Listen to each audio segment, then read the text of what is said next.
This is Jenks Digital.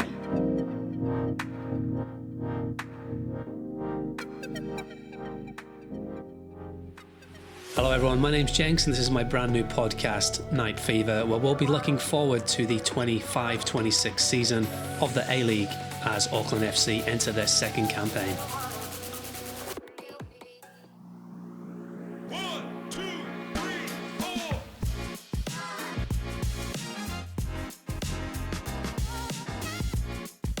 Hello, welcome to Night Fever. My name's Jenks and this is episode 5, where I expand upon the last episode of the match preview between Melbourne Victory and Auckland FC at Amy Park. This episode we're gearing up towards the season opener across the ditch over in Melbourne, aka the Melbourne Rectangular Stadium. In this preview I'll walk you through Melbourne Victory's strengths and risks, key signings and departures, likely lineups, tactical matchups, and finish with a prediction. Let's get into it. Jenks Digital. Welcome to the show. This is the first match of the 25-26 A-League men's season. Auckland FC, being a New Zealand side, always have the challenge of travelling across the ditch for tough openers.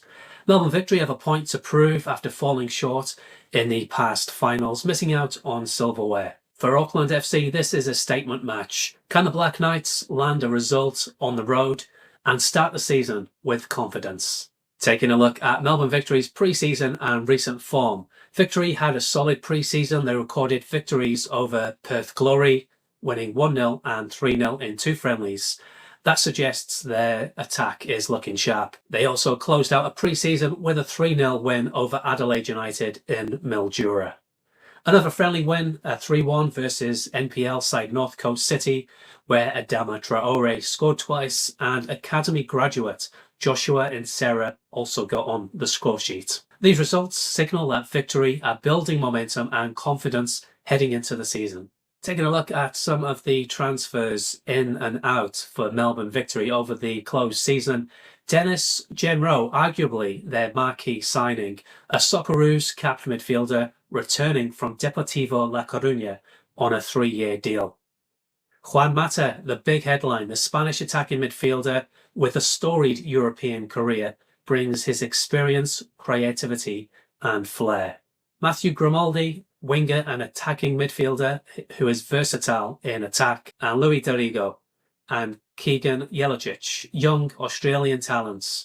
Dorigo in midfield and Jelicic able to operate in attacking midfield or on the wings. Sebastian Esposito, a one-season loan from Serie A side Lecce.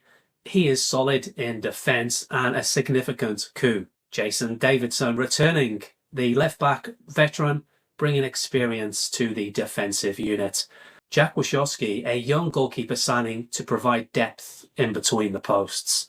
Also promoted from within the club, Emre Saglam, Oliver Dragovic, Xavier Stella, Jack Mahadalis, and Daniel Lazarevsky. All those transfers coming into the club are to offset the departures that left the club during the closed season.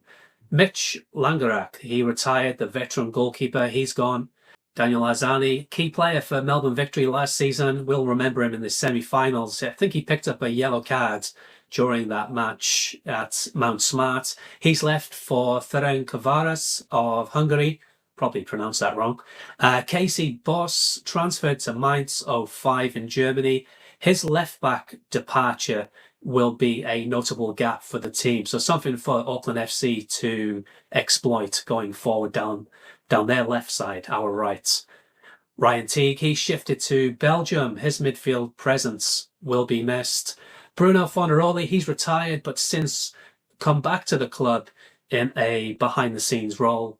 And Zinedine Machach, Zizou to the Melbourne faithful, named after his namesake, Zinedine Zidane. He's released on compassionate grounds. So something to really focus on there. Teague and Boss, they left notable holes within Victory. So they'll look to plug those gaps with those incoming transfers. Creative firepower with Juan Mata in the engine room, plus Valadon, the emerging star, and new midfield additions. Their attacking transitions and creative combinations are a serious threat.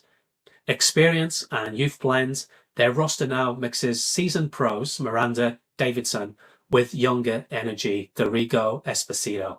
Defensive reinforcement sees Sebastian Esposito add depth and freshness to central defence. And with home advantage at Amy Park, the home crowd, familiarity, and a travel burden for Auckland FC, those will all be factors going into the game. Losing players like Boss and Teague do leave massive gaps in the defence and midfield, both in depth and cohesion. Chemistry, they are integrating many new faces within the team, especially in those key zones. This can take time and may result in a slower start to the season for Melbourne Victory. Their defence under pressure, if Auckland can press and force turnovers, Victory's backline might be exposed, especially early in the season with the team still gelling.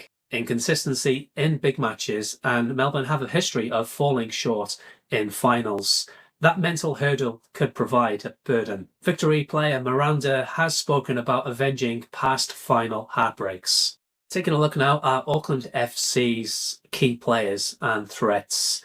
In the 24-25 season, Auckland made a strong debut, capturing the Premiership. In the finals, they faced off against Victory in the semis. Head-to-head, Auckland and Victory have played each other 4 times. 2 wins for Auckland, a win for Melbourne Victory. Auckland FC squad and key players. We'll start from the back, from the goalkeeper, facing off against each other for that number 1 spot in goal. I would probably go with Ollie Sale at this point. Michael Vau, he's had a couple of chances in the off-season, especially a cup, where some big mistakes were made. Ollie Sale seems a pretty solid capture over the pre-season. He's got big physical presence and a lot of experience in the A-League. Hiroki Sakai, our captain at right back, he may be forced into the middle a bit more due to the injury to Nando. And Adama Koulibaly, he could be called upon as well going forward into the new season. In midfield, we have Estrada, Gallegos, Howison, Gillian and Brimmer all looking to feature for the team. In attack, Mali Francois, Logan Rogerson, Guillermo Mai are the key players who will be in rotation, along with new recent signing Lockie Brook.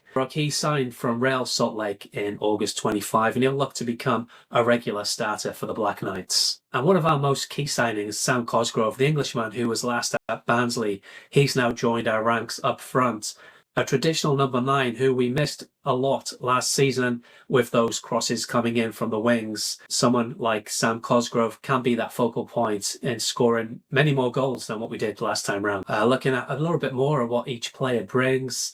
Francis de Vries, we know what he can do up and down that wing tirelessly, putting in crosses, and he's very solid and composed under pressure. Nando Peinecker, once he's back from his injury, he helps provide physical presence and defensive solidity. Hiroki Sakai, captain and right back, he brings leadership and a wealth of experience.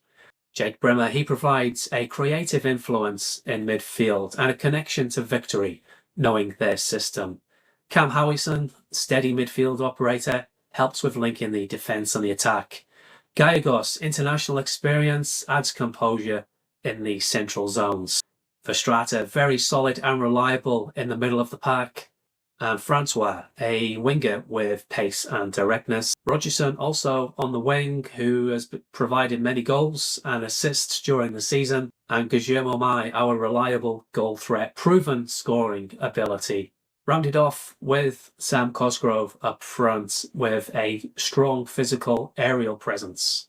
Areas of weakness for Auckland FC. Compared to Victory's reinforcement, Auckland may struggle if injuries or fatigue set in.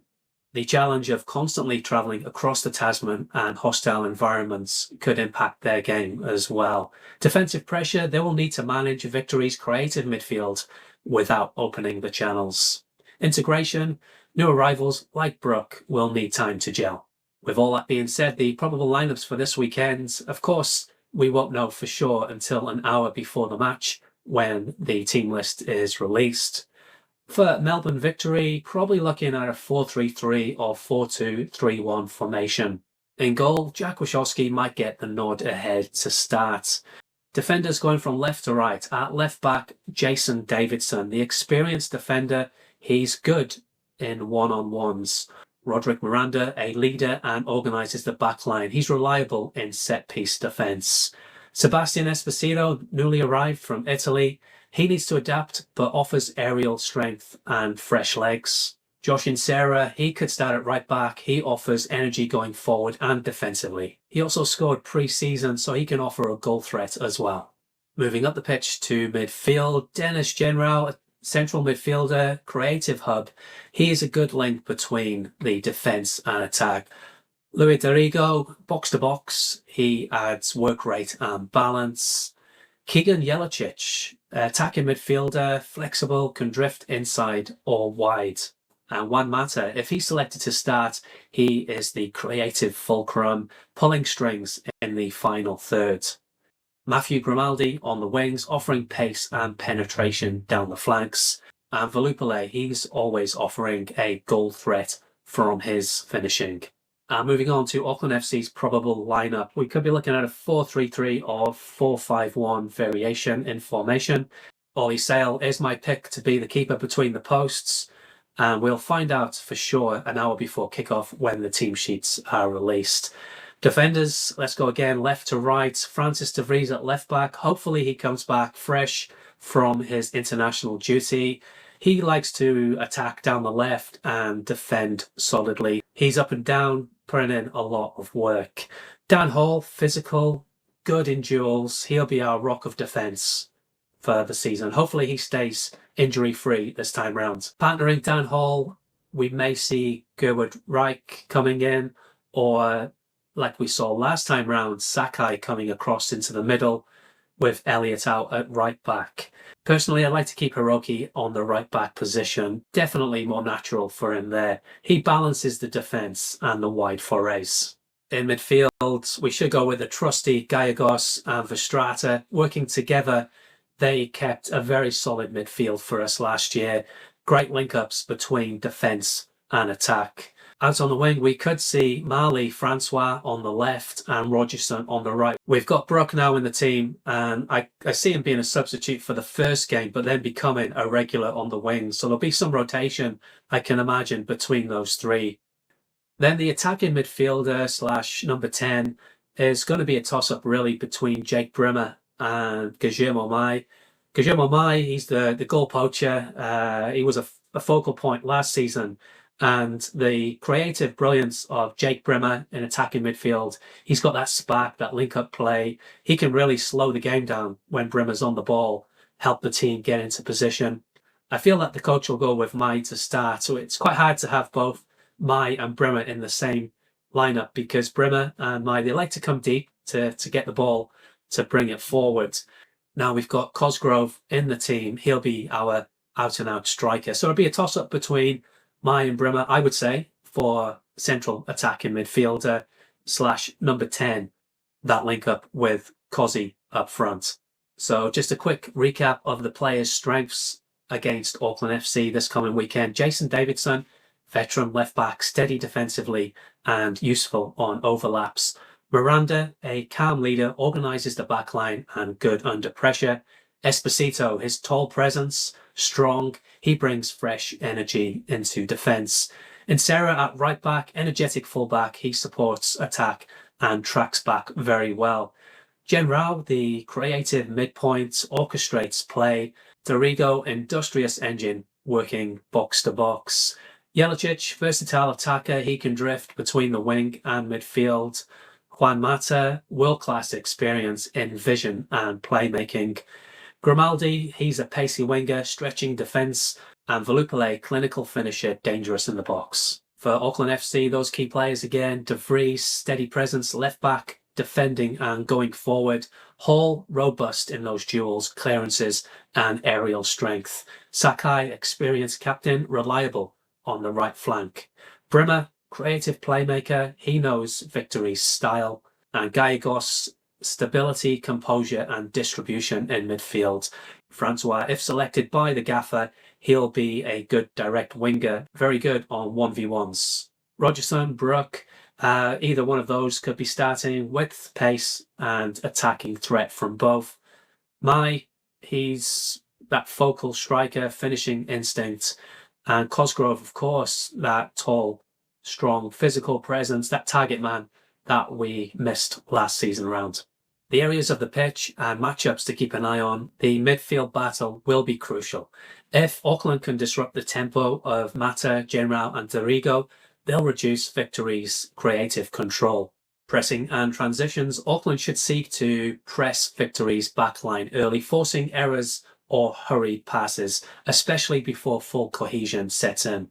Flank exploitation, Auckland wingers Francois, Rogerson, Brook, they should be targeting overlaps behind Davidson and Insera to help stretch Victory at the back there. Auckland's defenders need to be very wary of Victory's delivery via Mata and their wide players. Squad depth and stamina, given the early stage of the season, fitness and substitutions may decide late phases. Psychological edge, Auckland enter confident from last season and Victory will feel pressure to assert dominance at home. My prediction for the game, I feel it's going to be a very tight, low-scoring affair, maybe a goal in it at most. 0-0, 1-0. A draw would be fair for both teams. Auckland have showed resilience in tight matches and they will not be intimidated. Expect a close, tense match. I'll be going for a 1-1 draw prediction. Of course, I want Auckland to get the win.